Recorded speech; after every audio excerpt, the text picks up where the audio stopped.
تھے سید مکرم دانش صاحب قبلہ، جو اپنے انداز میں اور بڑے ہی جوش و جذبات میں آپ کے دلوں کی حرارت کو بڑھا رہے تھے الحمدللہ عز و جل۔ اور وقت ہوتا تو ہم اور سنتے، اگر پروگرام ہمارا 8 بجے شروع ہو گیا ہوتا ہے، مگر ہم لیٹ و لطیف ہیں، دیر سے آتے ہیں۔ ہیں مدحت حسین کے عنوان نئے نئے، لاؤں کہاں سے لفظوں کے قرآن نئے نئے، ہیں مدحت حسین کے عنوان نئے نئے، لاؤں کہاں سے لفظوں کے قرآن نئے نئے، جھولا جھلاؤں پیار کروں نوکری کروں، ہیں قلب جبرائیل کے ارمان نئے نئے۔ ان کی سمجھ میں تم ابو طالب نہ آؤ گے، وہ لوگ جو ہوئے ہیں مسلمان نئے نئے۔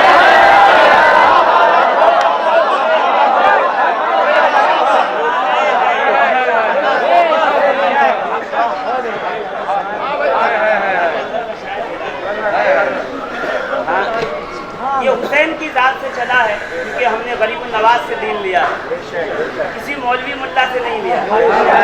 ہمارا دین اتنا پختہ اس لیے ہے کہ غریب نواز سے لیا ہے، اور غریب نواز کے یہاں جاؤ تو ابتدا حسین سے ہوتی ہے۔ مدحت حسین کے عنوان نئے نئے، انا اعطیناک الکوثر یہ مدحت حسین ہے، ابنانا و ابناکم مدحت حسین ہے، یطہرکم تطہیرا مدحت حسین ہے۔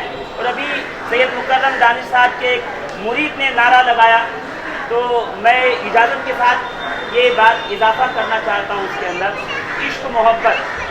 ہم دوسروں کے گھر پہ قبضہ نہیں کرتے، جن کے خود کے باپ دادا کی جاگیر ہو وہ دوسروں کی باتوں پہ قبضہ نہیں کرتے۔ الا المودۃ فی القربى، محبت سب سے کرو۔ مجھے میری گاڑی سے محبت ہے، کوئی اسکریچ کر کے بتائے۔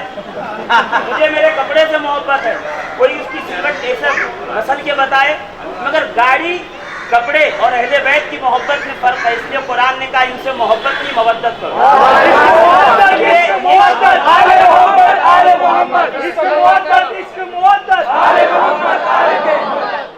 وہ عشق محبت کسی اور کے لیے، ہمارے لیے قرآن کا نعرہ عشق مودت آل محمد ہے نا۔ تو جب بھی جہاں جائیں یہ نعرہ لگاتے رہیں۔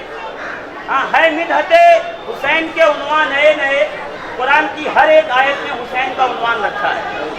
یہ مولوی کو سمجھ میں آنا چاہیے کہ 10 دن کا جلسے کا پیسہ لیتا ہے، نام حسین پہ بیان کسی اور کا کرتا ہے۔ یہ بے رحمی غالب تجھے مار ڈالے گی۔ ہاں، میں ادھر ادھر کی تو بات کر، یہ بتا کہ قافلہ کیوں لٹا۔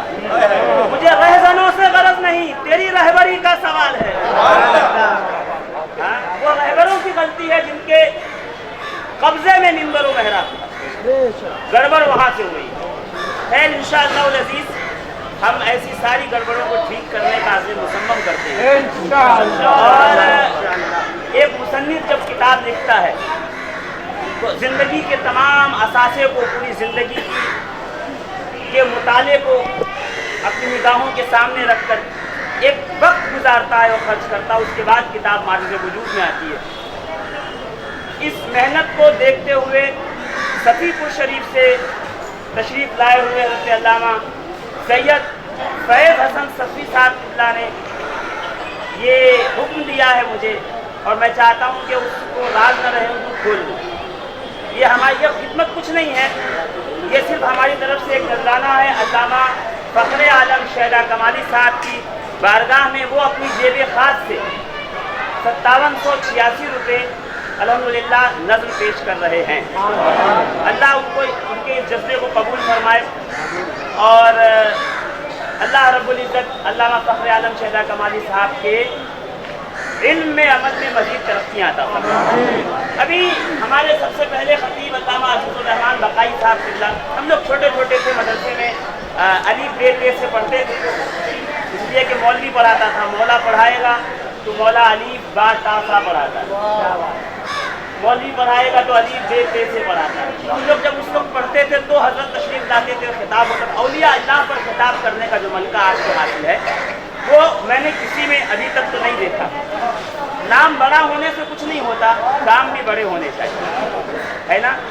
ہے مدحت حسین کے عنوان نئے نئے، لاؤں کہاں سے لفظوں کے قرآن نئے نئے، اور جھولا جھلاؤں پیار کروں نوکری کروں، ہیں قلب جبرائیل کے ارمان نئے، اور ان کی سمجھ میں تم ابو طالب نہ آؤ گے، وہ لوگ جو ہوئے ہیں مسلمان نئے۔ عزیزان محترم، علامہ عزیز اللہ بقائی صاحب نے ایک جملہ کہا، اور وہ عزیز الرحمان بقائی صاحب نے، کہ جب من کنتو مولاہ فہذا علی مولا کا اعلان ہوا نا، سب سے پہلے حضرت عمر کھڑے ہوئے، اور کھڑے ہو کر کا علماء مشائخ کی موجودگی میں کہ بخن بخن لک یا ابن ابی طالب، مبارک ہو اے ابو طالب کے بیٹے۔ اے علی نہیں کہا، اے حیدر نہیں کہا، اے زیغم و زرغام نہیں کہا، جبکہ یہ سارے نام علی کے ہی ہیں۔ ہاں کیا کہا؟ بخن بخن لک یا ابن ابی طالب، اے ابو طالب کے بیٹے۔ اتنے بڑے اعزاز کے وقت علی کو ان کے بابا کے نام سے یاد کر سرکار فاروق اعظم نے اعلان کر دیا کہ جب باپ بڑے مقدر والا ہو تو پھر بیٹوں کو لوگوں کا مولا بنایا جائے۔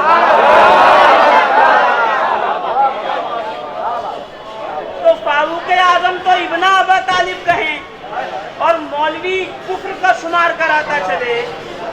ہاں ابھی اگلا جمعہ آئے گا تو مسجدوں میں دیکھیے گا اس مہم میں اندر کا جو غبار ہے وہ نکل کے باہر آئے گا، مگر میں بھی ٹکٹ کٹا کے تھوڑی آیا ہوں گاؤں سے، اسی بمبئی کے ہم لوگ انشاءاللہ جب چاہیں گے تب گفتگو کرنے کے لیے الحمدللہ عز و جل تیار ہیں۔ اب آپ کے سامنے چند لمحات کے لیے مفتی نور العین مصباحی صاحب۔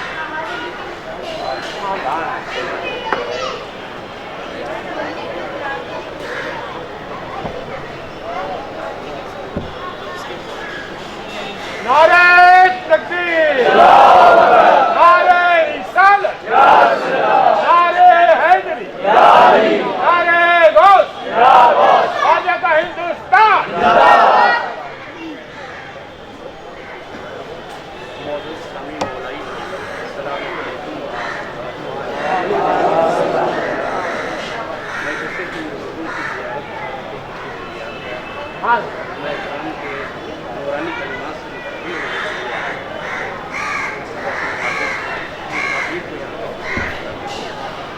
میں اس کا اہل نہیں، ایک بار درود پاک پڑھ لیں مولا کی بارگاہ میں، اللہم صلی علی محمد وعلی آل سیدنا مولانا محمد مبارک وسلم، صلاۃ و سلام علیک وعلی آلک یا رسول اللہ صلی اللہ علیہ وآلہ وسلم۔ عزیزان گرامی، ہم اس پروگرام میں شریک ہیں، سبھی حضرات اپنا یہ حضرت علامہ مولانا فخر عالم شہدہ کمالی صاحب قبلہ نے ہندوستان کی سرزمین پر پہلا وہ کارنامہ انجام دیا ہے جس کے تعلق سے سوچتے ہوئے بھی لوگ گھبراتے ہیں۔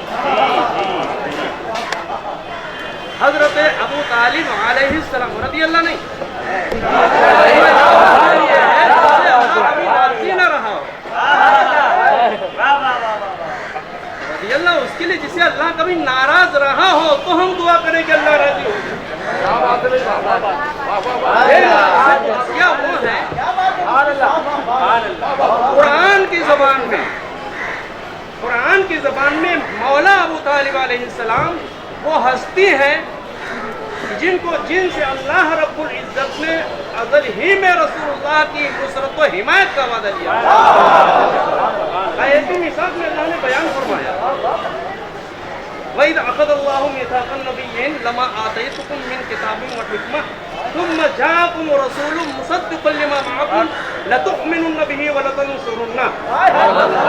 میں کوئی خطیب نہیں ہوں، میرا کوئی انداز نہیں ہے، بس ایک چیز کی طرف توجہ دلانا۔ اللہ رب العزت احکم الحاکمین اور حکیم ہے، اس کا کوئی بھی قول، کوئی بھی فعل، کوئی بھی عمل حکمت سے خالی نہیں ہوتا۔ کیا یہ ممکن ہو سکتا ہے کہ اللہ تبارک و تعالیٰ کے علم میں یہ چیز ہے کہ رسول اللہ کے زمانے میں کوئی اوصاف نبوت سے متصف نہیں ہوگا، پھر بھی اس سے دعویٰ لے لے رسول اللہ کی نصرت و حمایت؟ اللہ عز و جل فرماتا ہے انبیاء اللہ تبارک و تعالیٰ نے یہ میثاق لیا، وَإِذْ أَخَذَ اللَّهُ مِيثَاقَ النَّبِيِّينَ لَمَا آتَيْتُكُم مِّن كِتَابٍ وَحِكْمَةٍ، جب اللہ رب العزت نے انبیاء سے میثاق لیا، نبیوں سے، کہ مجھ سے عہد کرو، پیمان کرو کہ جب تمہیں کتاب و حکمت دوں اور تمہارے پاس میرا رسول آئے، لَتُؤْمِنُنَّ بِهِ وَلَتَنصُرُنَّهُ، تو تم اس پر ایمان لاؤ گے، اس کی مدد کرو گے۔ اللہ تبارک و تعالیٰ تو عالم الغیب و شہادہ ہے، جتنے بھی واقعات پیش آنے والے ہیں سب کا علم رکھتا ہے۔ آپ یہ غور کر کے بتائیں، جب اللہ اگر رسول اللہ کے زمانے میں اوصاف نبوت سے متصف کسی شخصیت کو موجود رہنا نہیں تھا تو کیا وعدہ ویسے لے گا؟ اللہ تعالیٰ فرما رہے مجھ سے عہد کرو، مجھ سے وعدہ کرو کہ جب میرا آخری نبی تمہارے پاس آئے تو تم اس کی مدد کرو گے، اس پہ ایمان لاؤ۔ اب سوائے جناب ابو طالب علیہ السلام کے کسی ایسی شخصیت کو دکھا دو جس نے رسول اللہ کی سب سے پہلے حمایت کیا۔ یہ امت کا بھی بڑا عجیب و غریب حال ہے۔ آپ کو معلوم ہے اسلام کی سب سے پہلی دعوت ذوالعشیرہ کے موقع پر اسلام کی سب سے پہلی دعوت پیش کی گئی۔ 3 سال تک یہ اسلام کی دعوت گھر میں رہی، 3 سال کے بعد یہ دعوت گھرانے تک پہنچی اور پھر اس کے بعد زمانے تک پہنچی۔ اب کتنا بے عقل کہا جائے اس شخص کو جس نے مسلم اول کو جا کر زمانے میں تلاش کر رہا۔ پہلی دعوت اسلام کی گھر میں پیش کی گئی ہے تو گھر میں تلاش کرنا چاہیے نا۔ تو حضرت فخر عالم شیدہ کمالی صاحب کی بلا نے جو کارنامہ انجام دیا ہے، یقیناً اس کے تعلق سے سوچتے ہوئے لوگ گھبراتے ہیں۔ آپ نے قدم اٹھائے، بہت بڑا کارنامہ انجام دیا ہے ہندوستان کی میرا، تو ظاہر سی بات ہے خلاف مخالفت تو ہوگی۔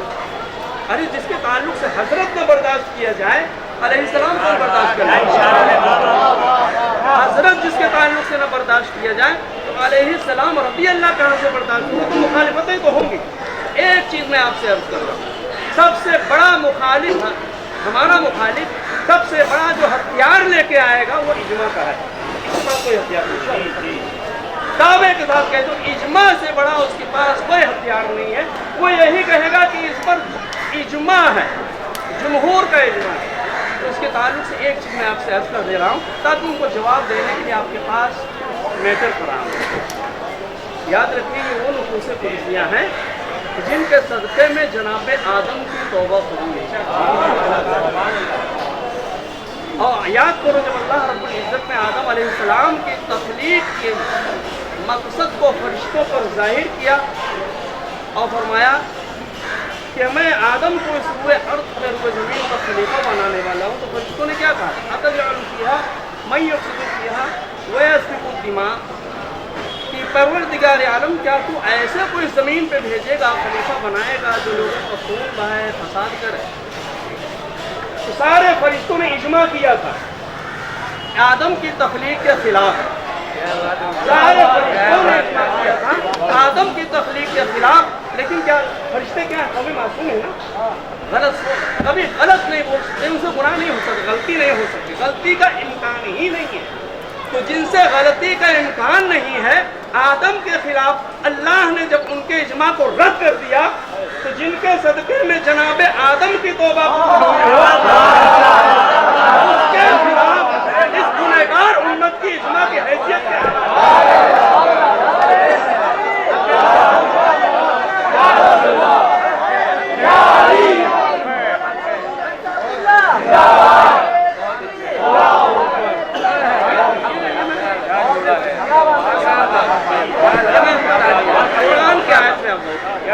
دیکھیے مفسرین، ہم نے جب تفسیر کی کتابیں پڑھنا شروع کیا تو تفسیر کی تاریخ میں بتایا گیا کہ تفسیر کا مطلب ہے کشف و وضاحت، لیکن جب تفسیر میں گیا تو اتنے اقوال پڑھا کہ بجائے کشف کے وہاں پر ہم کو تاریخی ملا۔ قرآن کی سب سے بہتر تفسیر کیا ہے کہ قرآن کی آیت سے، اس کے بعد اللہ رب العزت بھیجا حضرت آدم علیہ السلام کی فوقیت کو ظاہر کرنا ہوا ملائکہ کو، کیا کہا؟ وعلم آدم الاسماء كلها ثم عرضهم على الملائکہ.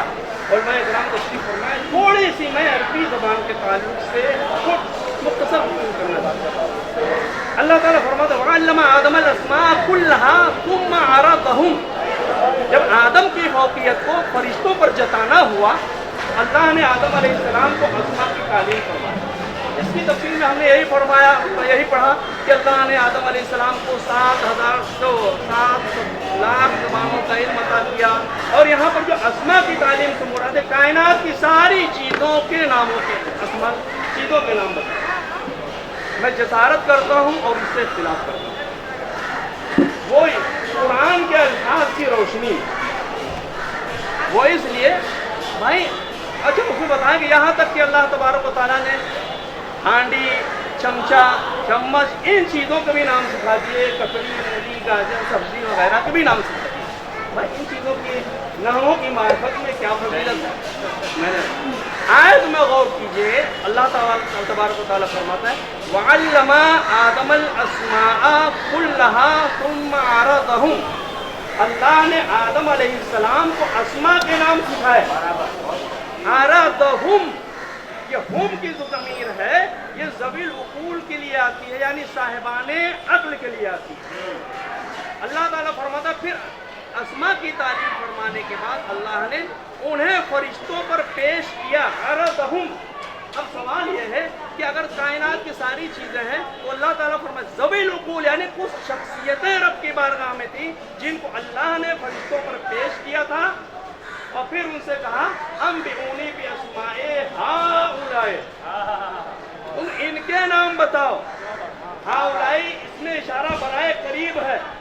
آپ کی طرف اگر ہم کو اشارہ کرنا ہے تو ہؤلاء نہیں دوسرا لفظ ہے. ہؤلاء ہے کہ جیسے بالکل قریب کی طرف اشارہ ہے.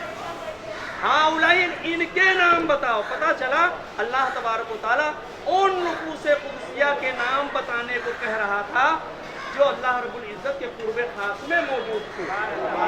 اسی سے پتہ چلا کہ کیا نام ہے مخلوق اول فقط مصطفیٰ کا نور نہیں ہے.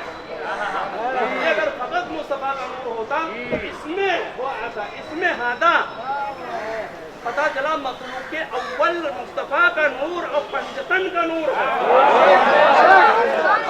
ان کے نام بتاؤ. ابھی ہمیں کیسے پتہ چلے کہ ہؤلاء سے ہی مراد لیکن عرضهم ہم کی زمین جو آئی ہے ذوی العقول کے لیے اور اس وقت اللہ کی بارگاہ میں یہی نفوس قدسیہ کی ہؤلاء اس میں اشارہ اس کو متعین کر رہا ہے. تو یہ نفوس قدسیہ رب کی بارگاہ میں موجود تھے اس وقت. اور پھر اس کے بعد کیا فرماتا ہے وعلم آدم الاسماء كلها ثم عرضهم على الملائكة فقال انبئوني باسماء هؤلاء ان كنتم صادقين. ان کے نام بتاؤ اگر تم سچے ہو. تو یہ ہؤلاء جو آیت کریمہ میں ہے معلوم ہے کون؟ یہ وہی ہؤلاء ہے جو حدیث کتاب میں ہے.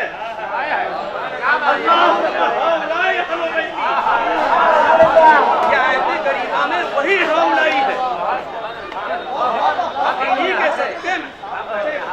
ہم کسی چیز کو اگر پہلی بار دیکھیں تو ہم تو پہلے رسول سے تعارف چاہیں گے.